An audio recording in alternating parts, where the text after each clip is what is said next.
He wasn't weak. He didn't run from war. But he was different. He spoke softly. He wore his hair long. He refused to join in when the others mocked a slave girl. So they stripped him, tied him to a tree, and called him Urgi.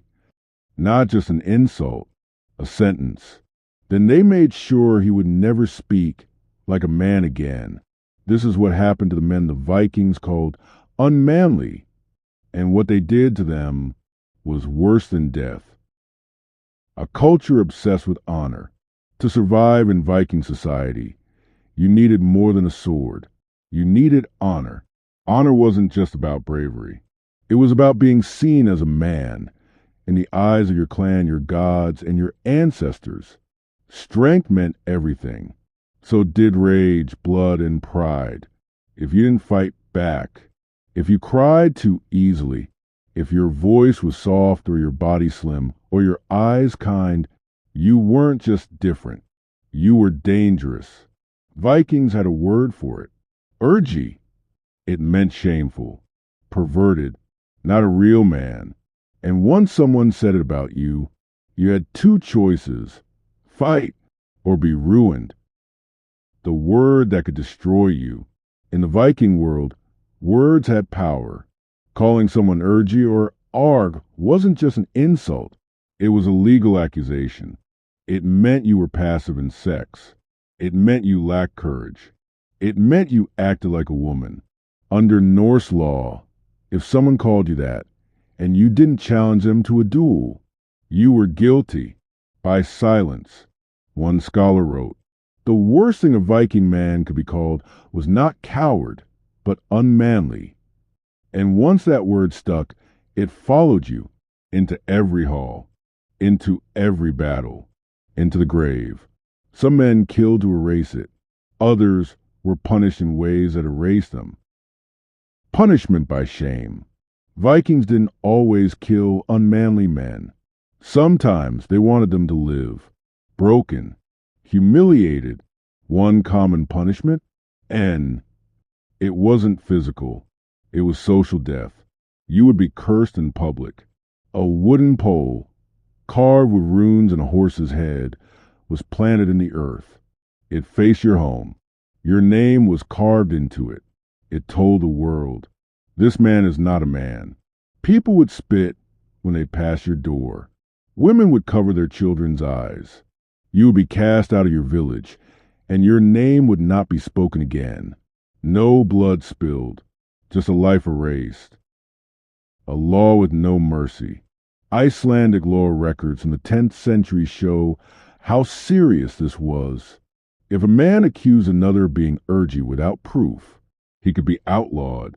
But if the accused didn't respond, if he let the insult stand, he became Ningr, the lowest possible status, lower than a criminal, lower than a slave. It meant no one could shelter him. No one could feed him. No one could bury him. He became nothing. One law reads, let him wander, nameless and cold, until the wolves know his bones. This wasn't justice. This was ritual unmaking. Ritual humiliation. Sometimes Viking clans went further. They didn't just accuse men of being unmanly. They made a show of it. There are stories, whispered in sagas, of men who were tied down during feasts, mocked, painted, dressed in women's clothing while guests laughed and drank. Some were forced to crawl on all fours. Others were beaten while being called bride. The idea wasn't to hurt the body. It was to kill the soul. Because to the Vikings, a man without honor wasn't human. One saga tells a man named Adr accused of unmanly magic. He wasn't beaten. He was spat on by every member of his clan. And then they blinded him, so he would never again look upon the world he had shamed. The gods did not forgive. Even the Viking gods cared about manliness. Odin, the All-Father, was a warrior, but even he walked a thin line. When Odin practiced seer, a kind of magic tied to women, it was said he risked shame, not because of the magic itself, but because it made him seem unmanly, Loki mocked him for it, and in some versions of the myths, that insult caused entire wars between gods. If even Odin could be judged, what chance did mortal men have? The gods expected rage, fire, blood, not tenderness, not softness, and so did the people. The blood eagle, for betrayers of manhood. Not every punishment was subtle. Some were unforgettable. The most feared execution in Viking lore was a blood eagle, reserved for traitors and the worst kinds of dishonor. A man accused of betraying his clan or betraying his masculinity might be sentenced to this. He was tied down, arms spread. His ribs were cut from the spine. His lungs pulled out through the back like wings. Sometimes salt was rubbed into the wounds. Sometimes the man was kept alive, conscious, screaming until the very end. There's debate among historians about how often it was really done, but the story survived for a reason, because nothing said you are no man more than turning a body into an open, broken thing, a warning carved into flesh. The shame of passive men. To the Viking mind, being unmanly wasn't always about what you did. Sometimes it was about what was done to you.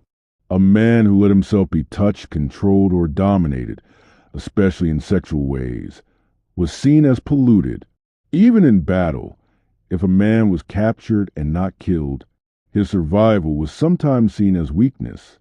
There were stories of warriors who returned home only to be mocked as cowards, because you didn't come back alive unless you begged for mercy, unless you bent the knee, unless you were used.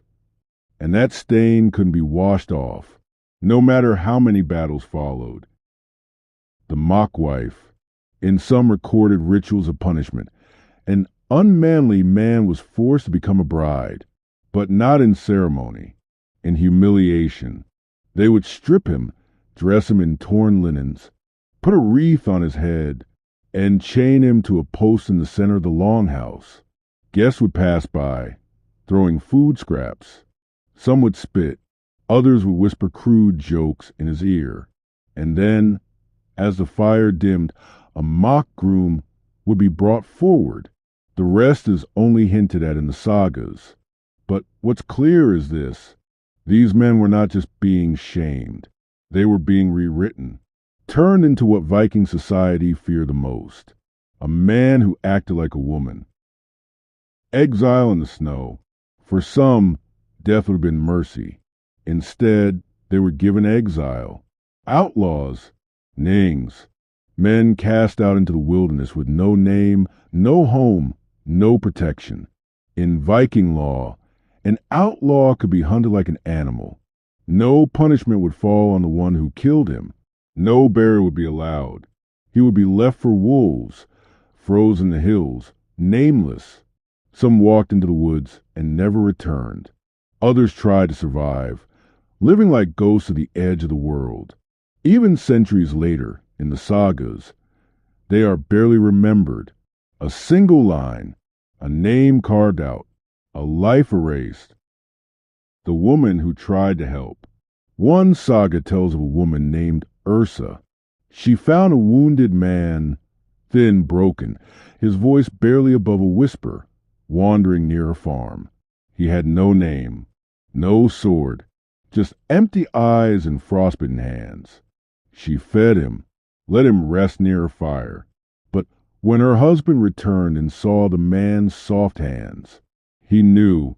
He called the stranger Arg, then dragged him outside. Ursa begged for mercy, but her husband said, "Better the dogs eat him than we do." That night, the man was gone. The next day, so was Ursa. The saga doesn't say what became of them, only that the snow covered all trace by spring. The silence of the sagas. There are hundreds of Viking stories, tales of warriors, kings' revenge, and blood. But when it comes to unmanly men, the stories go silent, or they turn cruel. Most records come from accusations, whispers, insults hurled before battle. Because to tell the full story of these men would mean facing what Viking culture feared the most. Not enemies, not gods, but softness, emotion, men who didn't fit the mold. And history? History doesn't always keep the names of those it tries to erase. What honor meant. To the Vikings, honor was everything. But not everyone could carry it. And those who couldn't were crushed beneath its weight. What they did to unmanly men was more than punishment. It was ritual erasure, a way to keep the edges of masculinity sharp and deadly. We remember the warriors. We praise the raiders. But what about the ones who didn't fit? The soft-voiced boys, the quiet dreamers, the ones who cried when others cheered. Their stories didn't survive, but their pain did, buried in ice and insult in silence. And if you listen closely, beneath the roar of the sagas, you can still hear them.